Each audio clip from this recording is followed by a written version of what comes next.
Hoje vamos ler a palavra de Deus em 2 Timóteo capítulo 3. 2 Timóteo capítulo 3. Vamos ver o segundo princípio batista. Nós iniciamos domingo passado falando sobre a autoridade do senhorio de Jesus Cristo. Hoje o princípio trata da autoridade da Bíblia. E aqui nós temos em 2 Timóteo capítulo 3, na primeira parte do capítulo, falando sobre a extrema corrupção nos últimos dias. Nós estamos vendo acontecer em todo o mundo, de maneira bem gritante mesmo, a extrema corrupção, sendo dias difíceis, como diz Paulo no versículo 1, no versículo 2, mostrando como os homens serão amantes de si mesmos, não é? Egoístas, gananciosos e assim por diante, vários adjetivos mostrando que mundo corrupto. Mas a partir do verso 10 em diante, nós temos a palavra do apóstolo Paulo, escrita, inspirada por Deus a Timóteo, e essa palavra é para cada crente, para todos nós também, é para nós nesta noite. Fala da autoridade da Bíblia, a partir do verso 10 até o verso 17. Tu, porém, tens seguido a minha doutrina, modo de viver, intenção, fé, longanimidade, amor, paciência, perseguições e aflições tais quais me aconteceram em Antioquia, em Icônio e em Listra. Quantas perseguições sofri, e o Senhor de todas me livrou. E também todos os que piamente querem viver em Cristo Jesus padecerão perseguições, mas os homens maus e enganadores irão de mal para pior, enganando e sendo enganados.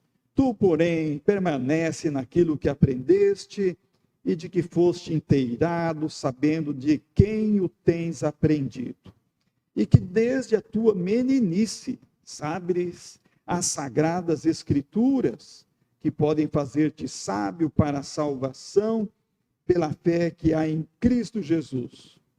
Toda a escritura é divinamente inspirada e proveitosa para ensinar, para redarguir, para corrigir, para instruir em justiça, para que o homem de Deus seja perfeito e perfeitamente instruído para toda a boa obra. A autoridade da Bíblia.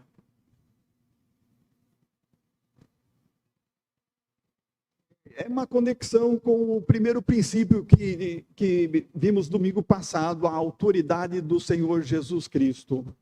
E nós sabemos, então, pela palavra de Deus, que nós temos uma origem, essa origem é Deus, Ele nos criou, e Ele está cuidando de nós, Ele está fazendo com que todo o projeto deste mundo, todo o plano que Deus tem para esse mundo, chegue à sua conclusão, que é a glória de Deus. E nós estamos participando desse plano maravilhoso.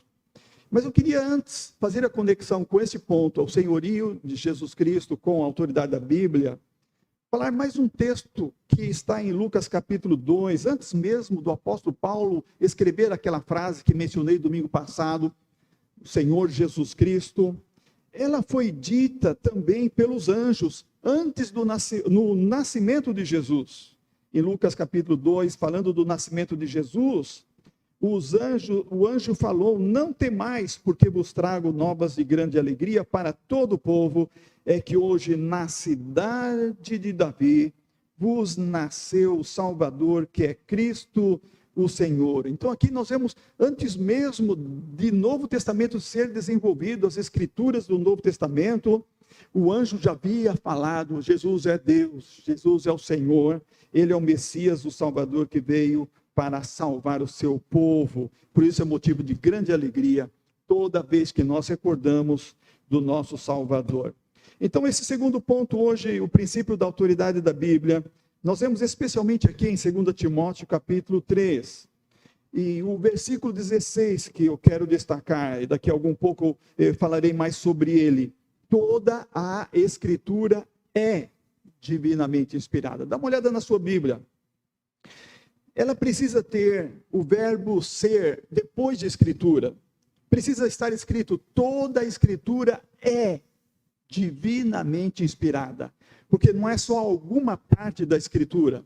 Ela não contém a verdade, ela é a verdade. De Gênesis a Apocalipse, toda a Escritura é divinamente inspirada. Eu preguei algum tempo atrás sobre os mandamentos de Jesus, e é bom lembrar um pouquinho dessas coisas. Quando William Carey Taylor escreveu o livro Os Mandamentos de Jesus, lembra? Ele contou todos os mandamentos que Jesus deixou. Nós sabemos que no Velho Testamento nós temos mais de 2.000 mandamentos. Mas no Novo Testamento, quais são as ordens de Jesus? Quais são as exigências de Jesus, as leis, os mandamentos de Jesus que nós devemos obedecer? Quantos são? Alguém lembra? Alguém anotou? 242. Essas são as ordens que Jesus deixou para nós. Nós temos 242 instruções, são chamadas universais.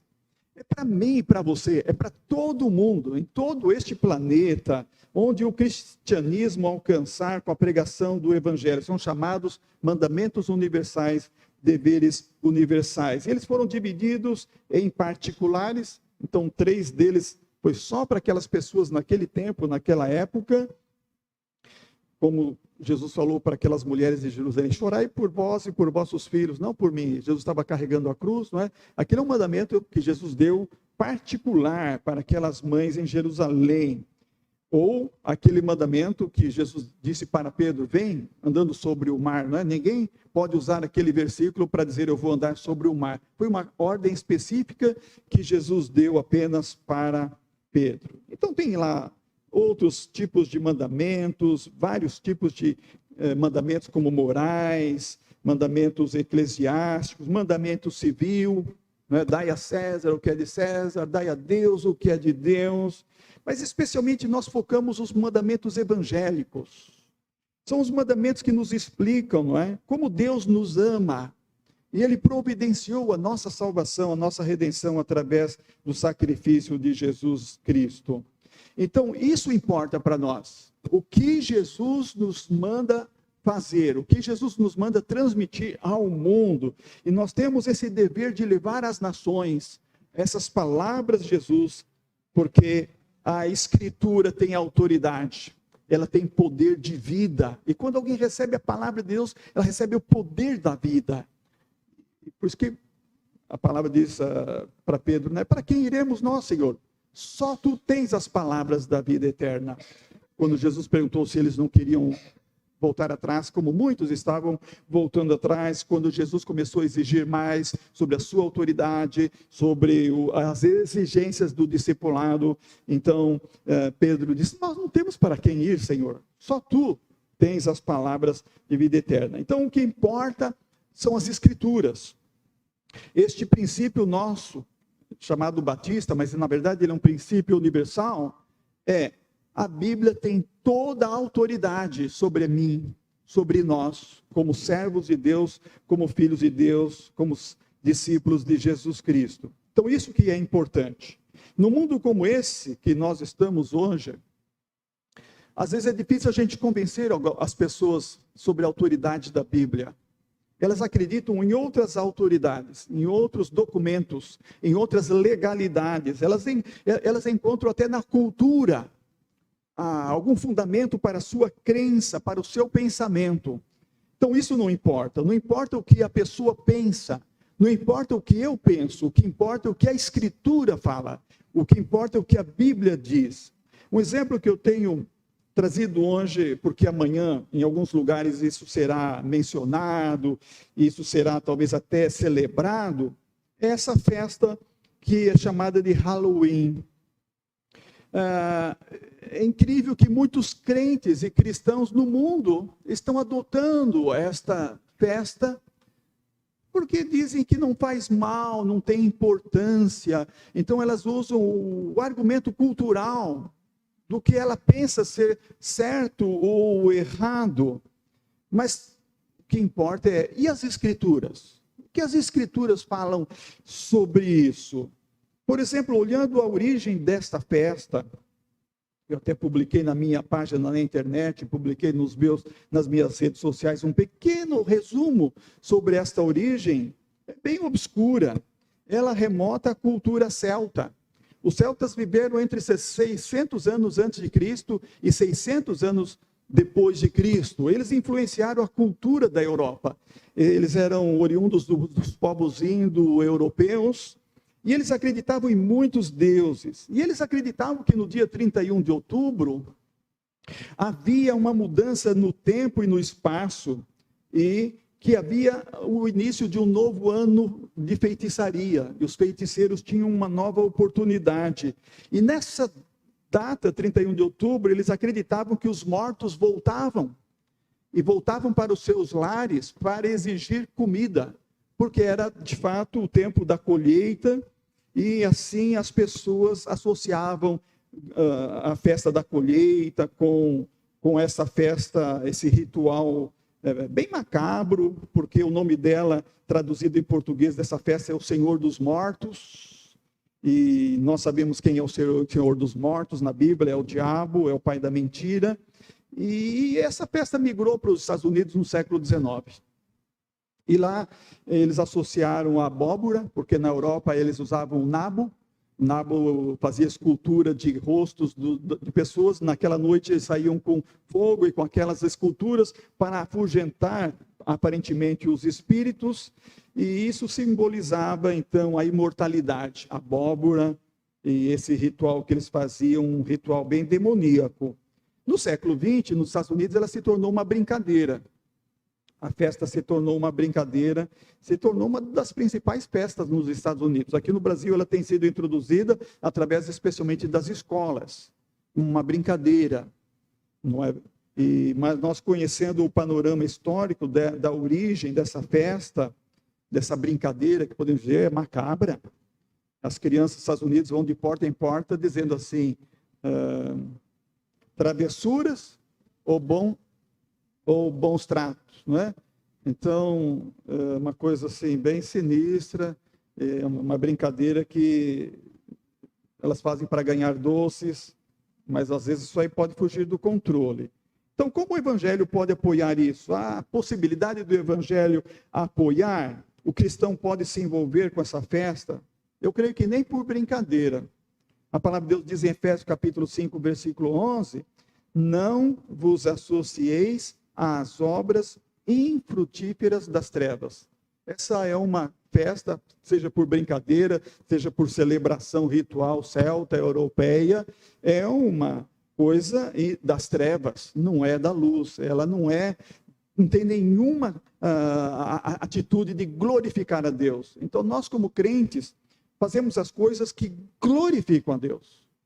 Se não glorifica a Deus, nós não fazemos. Esse é o nosso argumento da autoridade da Bíblia. Isso é para a glória de Deus? A Bíblia diz que tudo que nós fazemos deve ser para a glória de Deus. Então, a autoridade da Bíblia, ela então está em primeiro lugar, e isso deve nos fazer refletir, seja na história, seja na nossa cultura. Melhor do que isso é celebrar amanhã a memória da Reforma, que é o dia 31 de outubro, o dia que Lutero pregou lá nas portas da catedral de Wittenberg, as 95 teses, denunciando as indulgências e os excessos da cidade da Santa Sé, que atualmente chama Vaticano. E faz refletir, então, a importância da pregação da palavra, a pregação do Evangelho, a autoridade das Escrituras. E uma das coisas que a Reforma fez foi dizer só as Escrituras.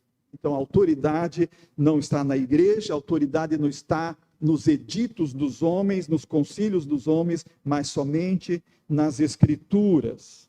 Bem, interessante ler, então, esse capítulo 5 de Efésios, do versículo 1 até o versículo 17, ver todo esse contexto, que as obras de Deus são obras de luz e não de trevas. Bom, o que acontece com o nosso mundo atual é, nós estávamos, até pouco tempo, na pós-modernidade, e agora a época mudou e ela é chamada, infelizmente, de pós-verdade.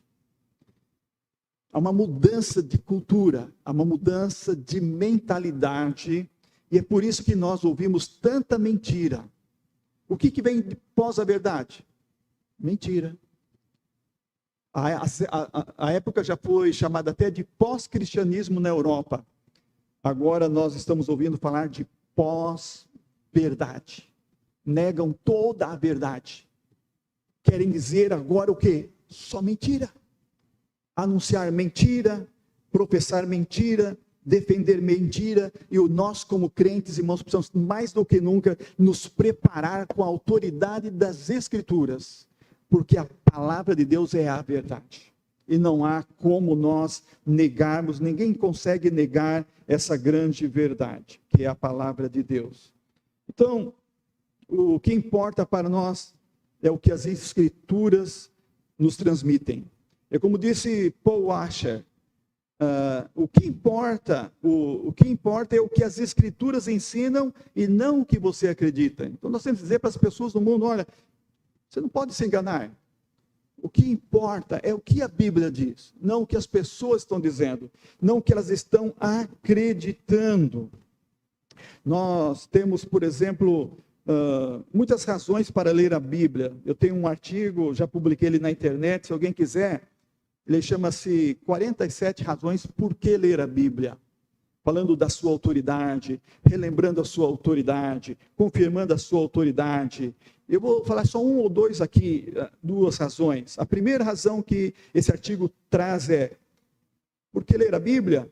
Porque por meio dela conhecemos a Deus e ficamos sabendo o que Ele exige de nós e o que Ele nos promete. Nós não temos só mandamentos. Nós não temos somente leis para obedecer, nós temos promessas para receber. E há muitas promessas que são para hoje, são para agora, são para o nosso dia, são para o nosso futuro também. Como a promessa de que Jesus está conosco todos os dias, que eu gosto muito de lembrar logo quando eu acordo, especialmente num tempo como esse tão difícil. Relembrar logo de manhã cedo, o Senhor está comigo. A promessa de que o Senhor diz, estou convosco todos os dias. Então isso é uma promessa maravilhosa que nós já recebemos. Promessas, irmãos, que nós já recebemos são fatos, são verdades da palavra de Deus. Quando nós falamos aqui princípios batistas, nós estamos falando de axiomas. Nós estamos falando de o quê? Leis irrefutáveis, leis que não se podem negar. E uma dessas leis é a palavra de Deus tem toda a autoridade, ela é a verdade para a nossa vida, e quando nós a recebemos, e nós cremos, nós temos firmeza, nós temos segurança, nós temos paz, nós temos conforto, nós temos consolo, nós temos esperança, nós temos tudo que as promessas incluem em nós, e as verdades absolutas da palavra de Deus nos transmitem. Outra razão, porque ler a Bíblia, porque nela somos ensinados e habilitados a viver o mais alto conceito de amor. Entre esses 47, não é? 47 razões, tantas razões para ler a Bíblia. Agora, deixa eu destacar um pouquinho do que é o texto principal de hoje, 2 Timóteo 3, de 10 a 17. A autoridade das Escrituras está aqui, irmãos, especialmente nesses versículos, e de modo particular no versículo de número 16, 15 e 16. Mas veja só, primeiramente, nós temos no versículo 10 que somos conduzidos a observar a doutrina. A autoridade da Bíblia, a autoridade das Escrituras nos levam a obedecer à autoridade, obedecer à doutrina da palavra. Diz Paulo a Timóteo, tu tens observado a minha doutrina. O que Paulo ensinava? É o ensino de Jesus, é o evangelho de Jesus, era a palavra de Deus. E ninguém ensinou tão bem como o apóstolo Paulo. as igrejas, as cartas que ele escreveu, aos líderes que ele formou, como o jovem pastor Timóteo. É o que Jesus falou para a igreja no final de Mateus 28. Ide por todo o mundo, fazei discípulos de todas as nações, ensinando-os, e batizando-os, né? Fazendo discípulos, batizando-os em nome do Pai, do Filho, do Espírito Santo. E então eu ensinando a observar, quer dizer, a obedecer todas as coisas que ele mandou. A autoridade das Escrituras também nos fala, o versículo 11, de que quando nós obedecemos a palavra, quando nós observamos a doutrina, nós somos guardados, nós somos livres das aflições. Passamos pelas aflições, mas nós somos livres. Uma coisa é você passar e não ficar preso na aflição. Uma coisa é você passar por uma tribulação, mas é você ficar livre dela depois. Nós não vivemos sempre presos em alguma aflição. Paulo diz aqui no versículo 11, minhas perseguições e aflições que sofri. E ele fala no final, e o Senhor me livrou de todas. Deus nos dá a promessa de que nos livra das aflições. Podemos passar pelas aflições, mas temos a promessa de que Ele nos livra, Ele nos dá a vitória sobre cada uma delas. Outra coisa está no versículo 12, a autoridade das Escrituras nos ensina que quando nós vivemos uma vida de piedade, nós vamos ler o versículo 12 com uma consciência diferente. Diz o verso 12, na verdade, todos os que querem viver uma vida piedosa em Cristo Jesus sofrerão perseguições. Nós temos autoridade da Bíblia, nós temos autoridade para viver uma vida de piedade. A vida de piedade é aquela vida que agrada a Deus.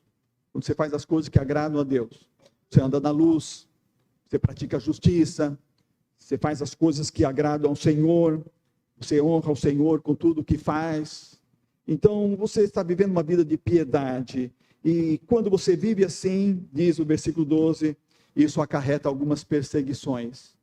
Mas a autoridade de Jesus Cristo diz que a vida piedosa é uma vida que vai superar isso.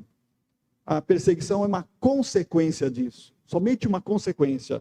E até um sinal de aprovação, que o crente está vivendo a vida de Cristo. Que Cristo foi perseguido. Os cristãos que seguiram a vida em Cristo Jesus durante os séculos foram perseguidos. De alguma forma foram perseguidos também. Mas nós temos o verso 13 que diz que os outros, que não vivem a vida de piedade, os outros, o verso 13 diz, os homens maus e impostores irão de mal a pior, enganando e sendo enganados. Não se iluda, irmão. Não se iluda, irmã. Quem não vive uma vida de piedade, está vivendo uma vida de mentira, de engano. E aparentemente pode parecer que está indo bem, mas não está. A Bíblia é fiel e verdadeira quando diz, irão de mal a pior. Um dia será revelado cada um o que fez e como foi de fato de mal a pior.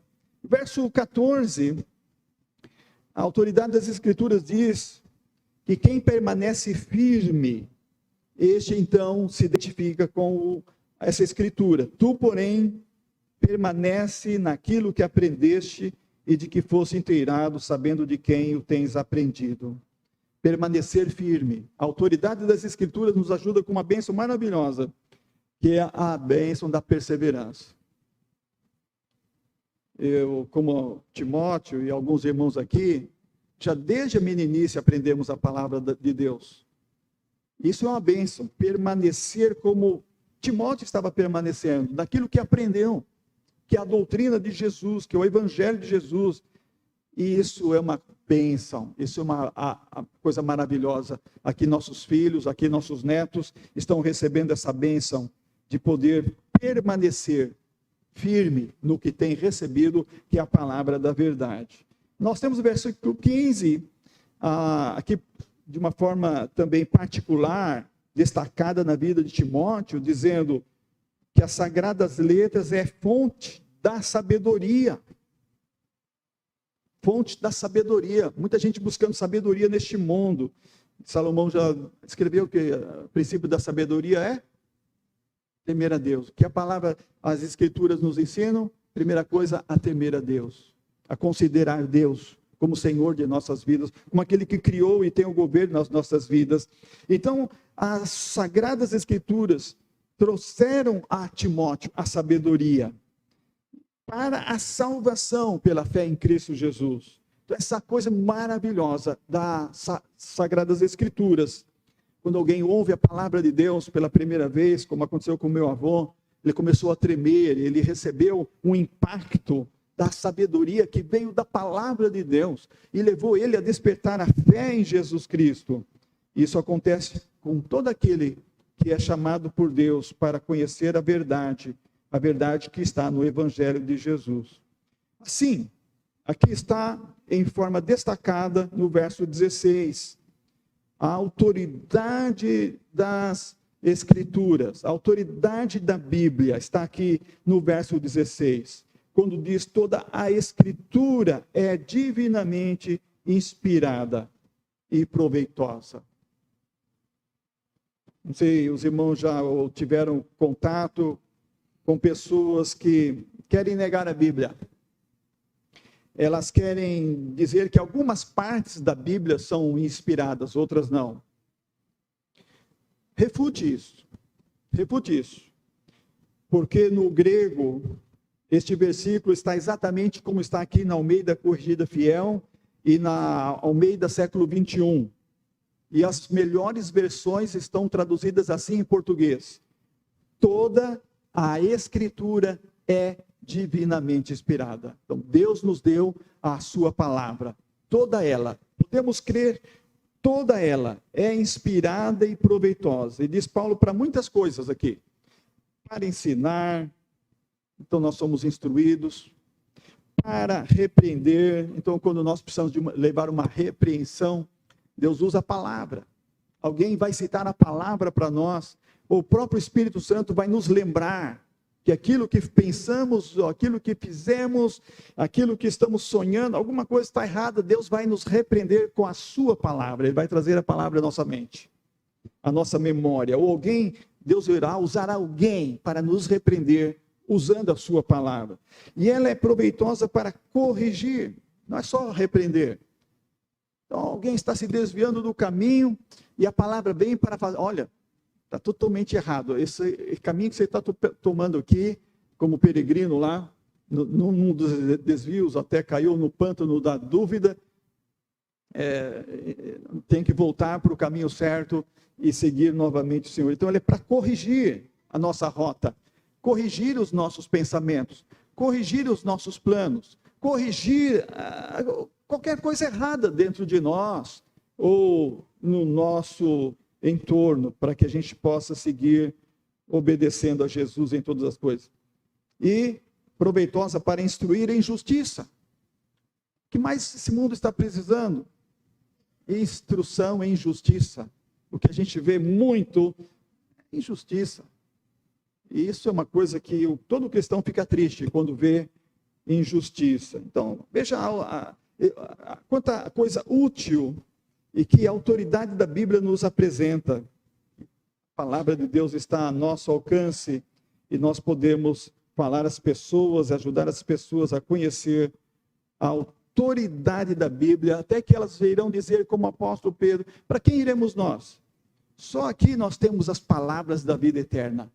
E então irá aprender a palavra, irá se submeter à palavra, de tal forma que a sua vida será ensinada, quando necessário repreendida, quando necessário corrigida e instruída em justiça para que ande e agrade ao Senhor.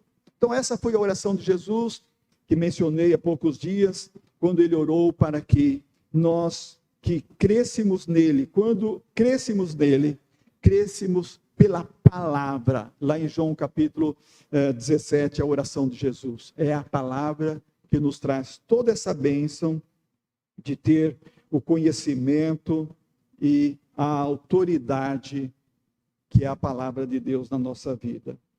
Algumas coisas nós iremos dizer, eu não sei, mas eu sei que a Bíblia diz. Eu confio na palavra de Deus. Mesmo as coisas que a gente ainda não tem segurança, não tem convicção, quando a gente conhece e reconhece, quando a gente tem convicção de que a palavra de Deus é a palavra da autoridade, da verdade, diz, olha, eu não sei dizer isso, mas eu creio porque a Bíblia assim o diz. Como diz a música que as crianças cantavam, eu cantava quando era criança, né? A Bíblia assim o diz. Então, a gente vai dizer assim, ó, eu não sei, mas eu sei que a Bíblia assim o diz. Então, é verdade.